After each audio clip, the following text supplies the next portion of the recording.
I'm going round. Okay, so it says record top left. Oh, I see. Recording if you want to pause. Okay. That's the easy bit. Right. So this is the hitch that obviously connects to your tow ball. Yeah. So that is a clamp for the tow ball. So that clamps it on with the tow ball underneath there. This is what's called the stabiliser hitch. Okay. So that doesn't hold it on the car. It actually what it does is grips the tow ball and stabilises the caravan. Okay. Right. So that's what that's there for. This the stabilises the caravan. Yeah. How so does it do that? It using the grip on the tow ball, it slows down the movement of nose up and down, and the side to side as well. All it does is slow it down. It doesn't completely eradicate that movement. Okay. Okay. I will show you more when we obviously connect up to the van, because obviously it's a van to your car. It's easy to show you on that. Okay. Breakaway cable. Obviously, this is very important. Obviously it's attached correctly. If your caravan and car become separated, that will pull the handbrake on. Yeah. Okay. Yeah. So again, I'll show you that when we yes, connect your car. I'm not sure whether there's a separate hook on the car. No, a lot of cars don't have. As far as I know, there Yeah. not No, but so no, I'll show you how to put that on. Just goes over the tow hitch. Yeah, that's it. Yeah, and it clips back on itself. Okay. Handbrake, obviously, very important when you get off the back of the van, off the back of your car. Sorry, that you make sure the handbrake's on. Yeah. To get the handbrake on or off, you just push it down. Oh, I see. And it will, with a bit of persuasion, you just flick. It will. So wait a minute, which is on and which is off? That's off. It's like your car, unless you've got an electronic brake. Yeah. Exactly the same as a car handbrake. Yeah.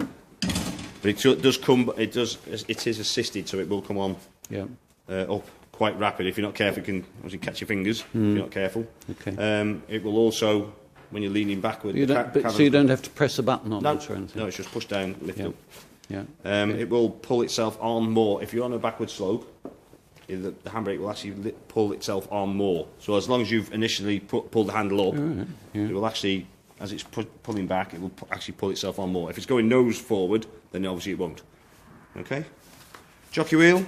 Obviously that's important for obviously when you manoeuvre it when it's off the car, and also a jockey wheel can help to level it as well. Yeah.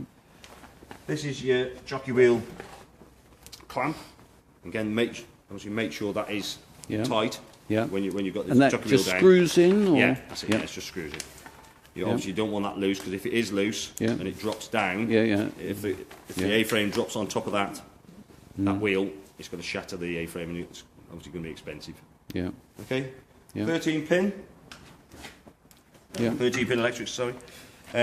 What this does obviously is connects your electrics from your car to your caravan, so your road lights, and also it will supply a power feed to your fridge. Yeah. And also a power feed to your charger. Yeah. And presumably we'll try connecting it up in a minute, and that'll confirm that everything's connected properly on the car. Yes. Yeah. That's what we'll do. We'll check all that. Oh, I see. And that's just a parking place for it? Yeah, that's just a parking place for when you obviously you don't want that dragging around on the floor when you're not attached to your car. Yeah. Okay. ATC. So on this particular model, you've got what is called the ATC, which is trailer control. Yeah. So electronic. It detects movement, which is swaying, which is called snaking. Yeah. That is an indicator light to say what condition, if it's been tested, if it's self-tested or not. Oh, that's an indicator light. That's an indicator light, yeah. Right. So when we plug in, you'll hear it self-test. Right. So you plug your electrics into your back of your van, back of your car, sorry. I keep saying van. Into your back of your car. You'll hear it self-test, so you hear it manually making a noise, and then that indicator light will flash or not flash, depending on what the condition of the unit is. If it's solid green, that's okay, ready to go. Flashing green means it hasn't quite completed its test, but normally from travelling from here to the gateway, it will complete its test and go solid. Red, solid light, that means obviously problem. You can try and disconnect the electrics from your car and plug them back in again to see if it will reset. If not, obviously there's still a problem, you obviously need to get it checked out. What you can do, you may still be able to travel with it with the system not working, so you have to see if the caravan moves. If the caravan moves, then the brakes have been applied. Because that's what this actual system does. All it does is just slowly applies the brakes. Okay? But when it's self-testing, sometimes you can actually apply the brake, well, that's what it's doing, and it may stay stuck on. If it's flashing red, the indicator light, the likelihood the brakes have been operated. So again, see if you can pull your electrics out, plug them back in again, see if it resets. Have we got... That's a compressor up behind us. Yeah. Are you going to issue us with any bump that explains that? That's all in your pack. Yep. Yeah, okay. So you can find these things on the internet if you look for Alco ATC and things like that. There's a lot of stuff out there, especially YouTube is pretty good as well. Yeah. Okay. Gas locker, this is where you connect your gas cylinders. Yeah. Or one cylinder if you prefer to. No, I think we've asked for 2, yeah. Asked for 2, yeah. It all depends on how much gas you're going to use. Most of the time, one gas cylinder will be sufficient. Yeah. One gas. It depends on what you're going to use when you're out and about. If you're on site and you've got electric, plugged into electric, you're going to use the appliances on electric mainly. Yeah. The cooker, the burner's obviously on gas, but it depends on how often you go away, obviously, as well. My gas tends to last about a season normally. Right. But then again, it depends on how often you go away and what you're using on gas, obviously. Yeah. You've got an onboard regulator, which is this here. Right. You can use propane or butane gas on that particular one. Right. Okay, so it all depends on what gas you're using to what kind of pigtail, which is this here. This is mine at the moment, operating on that. All dependent on what gas you have. If you have propane, which is the red one, you'll have that kind of connection. If you've got the butane, which is the blue one, it's a different connection, which is normally a clip-on one on the top. Okay. Yeah. There is an on-off. Normally, obviously, you turn your gas cylinder off on the actual valve itself, not on the regulator there. You have got an on-off there. Sorry, just say that again. To turn your gas on and off, normally it's on top of your cylinder. Yeah. Okay. With that one, you can turn it off, but it's not recommended. Always turn the gas cylinder off on your cylinder. Yeah. Especially when you're travelling. Don't leave it switched on when you're travelling. Okay. Okay. What we've also got inside here is your wheel nut wrench. Right. Winder handle for the legs. Yeah. Also your 240 cable is also here. Well, I'll just need that for a second. Right. So imagine we just got onto the pitch. So you use your car before you disconnect the car from your caravan. You need to check to see if it's level side to side, right? Yeah. If you're on a hard standing pitch, normally a gravel type pitch, they tend to be level side to side. Okay. If you go on a grass pitch, it may vary a bit. Obviously, get them perfectly bowling green type.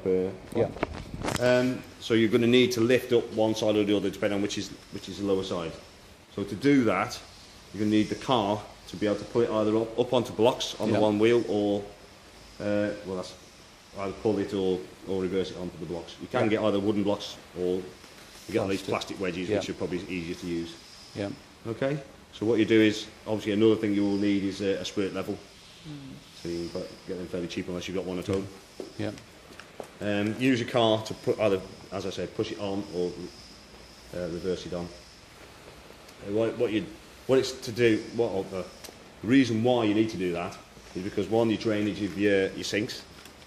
Okay, so you imagine you're sitting plug holes on the one side, you're leaning away from that. Yeah. Obviously, it's just going to collect in the sink and not drain down. Well, no, it's fairly obvious why you want it level.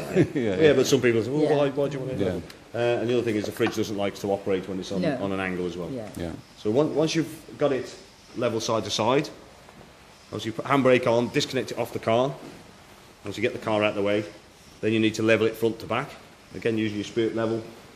You can then wind up and down on your jockey wheel. Yeah. Okay, to get the nose up or down to where you're going to need it. Yeah. So obviously it's easier to level front to back than it is side to side. Okay. Yeah. Once you've done that, then you can bring the legs down, or the steadies down. Yeah. So that's what this span is for. Yeah. You've got one other side at the front. Yeah. You can see that. It takes a while for it to come down. Yeah. So what you do is bring it all the way down to the ground. Yeah. All right. It's a good idea to carry around just some wooden blocks or something to stick under those. Yeah, you can buy these pads. Obviously, if you were going on a grass pitch, that kind of foot will sink into the ground. Yeah. You can get these plastic pads that are pretty cheap, or just get a pad of wood, I don't know, about 6 inches square, something like that, just to sit them on. Yeah. But that tends to be about it, really. If you're on gravel, you don't really need them, but with grass, you definitely do. Yeah. Okay. Fine. Yeah. What you do is wind the feet all the way down to the ground. They're not there for lifting the van. No. Okay. So what you do is wind them down until they touch the ground. Do that on all four corners. So you've got one either side at the front, and you've got the two actually at the back. Yeah. What I tend to do is this. So I tend to move the van like that. If the van's still moving, obviously the feet aren't quite down enough. So another half turn around each one until they're actually called steadies. Yeah. Obviously that's the reason why. Okay. Always get at least one at the back down before you get in. But if you start walking around the back of the van, you end up looking at the clouds and yeah, okay. Okay. I'll just wind that one back up because we tend to just work on the jockey wheel and the back two legs. Okay, so obviously do that all the way round. Happy with that bit? Yep. Yeah, good. Yep. Right, the next thing we come to is your Bentley boiler. So on this particular model we've got a combined boiler which heats the water and the air in the van. Yep. So that's the vent on the gas, so make sure that is always clear. And got leaves or snow if you're going to go in the winter. Yeah. Make sure it's kept clear. Right, so just make sure that gap all the way around is clear. That's it, yeah, there's nothing in it. Most of the time you shouldn't do, but... Right, next thing is your water, okay? So I assume with your starter pack you'll be getting an Akrol or something similar to that. Yeah. This is your water pipe. You've got an onboard pump, so it draws water out into your van, obviously through your Akrol. This pipe, normally a lot of people have it curled up like that in the sink when they're travelling, obviously not using it. Obviously when you get to site, you need to obviously make sure you straighten it out. Yeah. But if you imagine that sitting in the Akrol, it's just going to be sucking air out the top of the Akrol if you're not careful. So make sure you straighten it out before you start. And that just clicks in. To get it out, just pull back on the trigger. Yeah. Okay. Great. Yeah. And does that screw on? No, that just just sits on. Yeah, that just sits over the top. Okay. This next thing is your what is called the battery locker. We've got our battery connected at the moment. Obviously, when they bring the starter pack around, I can put that in. Yeah. Okay, always make sure the battery is sitting in this tray, because if you do take it out for whatever reason, and if you don't put that tray back in, if it does leak, obviously you're going to end up damaging that box. Electric, obviously this is where you plug your 240 in. Yeah. Always plug to your caravan first, then unravel your cable and plug into your bollard on site. Yeah. If you don't do it the other way around, because if you plug it into your bollard and then walk across with a cable, or especially across the wet grass, obviously you can... Yeah, I've read that one in the book. That's it. You definitely don't want that. Yeah. So does this flap close? Yeah, yes. Once it's obviously this we've just got it like this because this is how we work, but that cable will normally sit in that groove there, right, yeah, and then that will shut and you'll lock it. Closes, fine. Okay. Right. Yeah, sometimes I forget to explain that. Yeah. But yeah, you don't leave them, obviously don't leave it. Yeah, and that all comes with, you issue us with a key, obviously. Yeah, the key comes, the van has got its own set of keys and a spare, which obviously you use to lock and unlock things. Yeah. Okay. Right. Okay. Do you want to come, darling? We've just got a cable there. Yeah. Right, wastewater, obviously we've got our bucket there. What normally you've got is like a 2-pipe into one. So you just push that into that. A 2-pipe? Yeah, so you've got two outlets. So you've got the kitchen sink, and you've got the bathroom and the bathroom sink.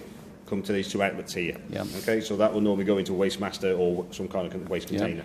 Yeah. Or if you're going on to a super pitch, you can have it straight into a drain. So on some pitches you can actually have a drain, so you don't have to keep going empty the waste master. Yeah. Okay. Yeah. This couple of doors here. The top one, that's for your flush tank. So there's a reservoir in there. So it'll just be on there. It's like filling up your car kind of thing, but obviously you don't put petrol in it. What you'd normally do is put a small amount of pink chemical in and top it up with water. The only time you know it's full is when you can see it through the hole, and the only time you know it's empty is when you're flushing the toilet and there's nothing coming out. Okay, so that you need to obviously put that in before you use it. This down here is your waste tank.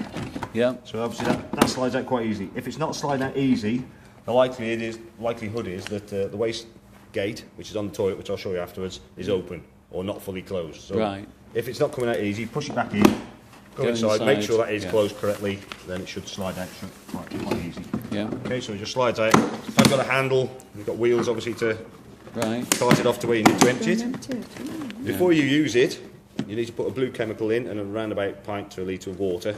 That just helps to break the nasty stuff down. Yeah. The cap here, that's got a measuring jug on it. So you put a certain amount, it will tell you on the container how much you need to put in for this particular size. Yeah. Okay, that's also the emptying point when you come to empty it as well. When you go to the emptying point, what you'll find, it tends to be quite a big white funnel with a big hole in the middle of it, with a brick wall around it. Don't put that cap on the brick wall. Okay? Oh my God. Yeah, because if you go dink and that goes down that hole, you're not going to stick your hand down there for a start, and then the warden might not be very happy because you might have just blocked his sewer system up. Yeah. Okay, so make sure you put it on the floor behind you. Don't put it on that wall. Okay? So to empty it, so obviously take that cover off. You've also got an air button. An air button. That allows it's obviously to flow out easier. Right. Okay. So you just press that as you